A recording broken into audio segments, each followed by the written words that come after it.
Welcome to Sweet Life Beat Life. We hope this video helps. Start by configuring ASU for keyboard-only play. Bind two reliable keys such as Z and X for primary hits and toggles, enable raw input or lowest polling mode your system supports, and turn off mouse and tablet input to prevent interference. Use a fixed resolution like 1920x 1080 in full screen to avoid cursor drift and consistent frame timing. Disable OS key repeat and place your keyboard at comfortable height. Small wrist elevation improves control and reduces strain during long sessions. Develop consistent timing by understanding ASU. Hit windows and practicing to each.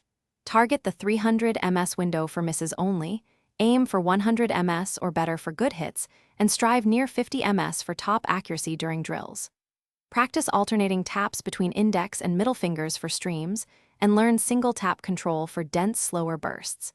Maintain consistent stroke height and return speed to reduce input variance. Use a metronome or selected beat maps, gradually raising BPM to train timing under pressure. Construct a weekly routine. Start with a 10-minute warm-up on easy accuracy maps, then 20 to 30 minutes focused on target BPM ranges or specific patterns. Use practice mode to loop tricky sections, employ halftime to dissect dense patterns, and temporarily raise approach rate to AR9 to force earlier reading and reaction.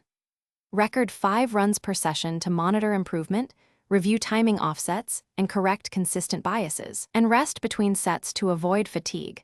Consistency beats marathon practice for reliable gains. Thanks for watching. Consider subscribing if we helped you.